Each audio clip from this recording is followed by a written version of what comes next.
Hi, welcome to One Word a Day. I'm Sophie, your pilot into the universe of Chinese. We are going to continue on our journey to learn just one more Chinese expression a day. Last time we talked about 身不由己. It's involuntarily. It's not up to you, up to your own will, but it's up to some universal or temporary condition, like external of you. 身不由己, shen is your body, like what you did, what you see, your body did, where your body is, located, all of that are not following your own, yourself. So self here must mean the intentional self, the conscious self. And today we continue with 不由, this concept, not following, not because of, not as a result of.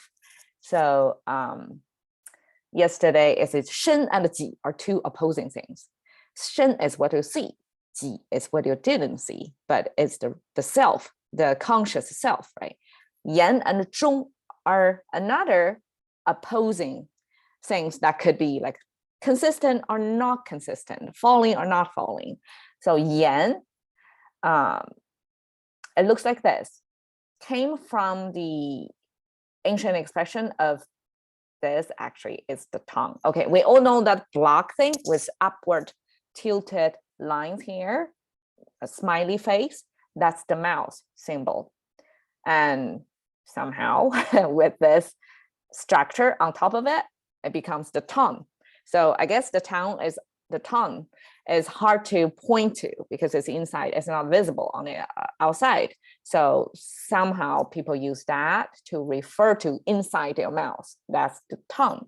And then the two lines here on top means what's coming out of the movement of the tongue and the mouth, which is doing the speaking thing. So that's the words, the language, things, the sound waves, right? You hear. So that's verbalized thoughts. That's the yan words. 中, okay, it looks like this. I mean, first impression. Before I even know, like 中 was written like this, I couldn't figure out like why, because this is one rare occasion of one Chinese character inserted in between another, like a sandwich in between another Chinese character. So if you ignore the middle part, which is the block with a line, that's our middle. That means middle, right? The block cut in the middle. That's our indicator of the middle of something. If you ignore this portion, just the top, the dot with a horizontal line, and this bottom structure, that means the closing. So the closing and this character middle inserted in the middle of this character, that somehow means intent. And now visually seeing this ancient word, I don't know, it made a visual impact on my understanding of the sensibilities of this ancient language, because on the top, before I couldn't visualize like what does that mean, like a dot and a horizontal line, what could that mean? It looks now, isn't it look like the special cone shaped hat that I often see nowadays on Vietnamese cultural representation, like they have that kind of hat. I don't know what's the name of the hat, but that's their national costume almost, because it's a farm field to shield you from the sun before the sunscreen, all that modern technology solution of protecting your skin. That's the solution, just by a physical, not a chemical, physical mechanism to have a really shaded area that cover your full body. At least when the sun is positioned right above you, you have this shade on top of your head. You don't have to hold it. It's not like an umbrella, you have to hold it, right? This is like on your head. So this personal pavilion is the hat shape. And then the bottom, I just visited Asian Pacific Museum in Southern California. And before I've seen ancient Chinese costume. Nowadays we call costume, but back then it's their clothing, probably the upper class back then, the ruling class that got their really luxuriously fabricated and sewn together. It's a still cut and sew piece, but how they piece together the collar design or the closure of the clothing is different from the contemporary solution. Like nowadays, it's mostly Western costume invention, what we wear nowadays. But back then, the collar design was like wrapped, like one side is like this and the other side goes sideways like this. So females gowns are going sideways, and then they are not they're sideways. I mean, very nicely curved and wrapped your body around. So that's exactly the collar design, the shape.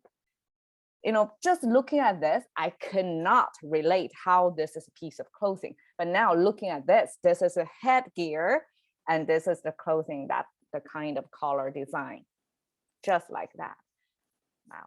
And okay, this is a zhong, the middle of it. And here, the way it's rendered, okay, it's a block, right? And the smiley face, kind of like that, and then the middle, the whole thing, almost like a person, right?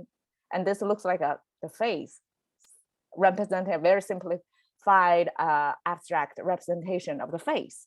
And then this person's face in between this collarbone and the hat. Okay, and according to some scholars, this character came from indicating your underwear, basically means your clothing. Okay, so this is still clothing, your outfit with a headgear, right? Accessory, main apparel, accessory, and somewhere in the middle of it means you don't get to see it. It's inside, so it's underwear. So underwear now further used, extended into the meaning of, it's not the appearance, but something inside, wrapped inside, you don't get to see. So that means the intention, not the spoken words, it's the unspoken words. So that's, that's the contrast here. 言不由衷 simply means insincere, like what you're not saying. It's not what's said. So what's said and what's not said are not following each other. These two are not equal, okay? And that's the insincere. 言不由衷 a lot of times just means you're not saying what you meant. You're not giving the full story. You are, in English, a lot of times it's sarcasm, right? You are not exactly saying verbally consistent with your intent. And that's one type, it's like an opposite. But here, 言不由衷 doesn't necessarily mean, because sarcasm, it gives you a direction. You're saying the opposite. So the listener can interpret it, just point the needle opposite. That way, you know exactly what that person means. It's sarcasm, it's the opposite meaning. But 言不由衷 could be very confusing message. Like you have some intention, you have some what you wanted to say, but in a lot of times in life, it's confining. You cannot really say what you want to say. You have to verbalize it in other ways. Sometimes not as obvious as sarcasm, the opposite direct, the direct opposite direction. You have to say it indirectly, and that's one situation. And other situation could be like simply white line or black line. That's simply outright lying. That's also called 言不由衷. In whatever situation, you have to be, what's said and what's not said, not matching. This is an insincere situation. So I simply use this amazing spider web in the rain and in this hard shape. I guess from the angle of under the tree trunk happen to be the heart shape, and see the lighting shine on the spider web to kind of imply the complexity of what we have, like our heart, right? Our intention, our mental activity versus what's said, the spinning, the web, like what's the story represented outside, internalized, shine light on versus what's in the dark. And that yes or no, matching, not matching, 由衷不由衷, all that is the beauty of being a human, speaking the language and being human and interpret and misinterpret all that. So All right, cash into the currency of thinking by one word a day with Sophie. See you another day.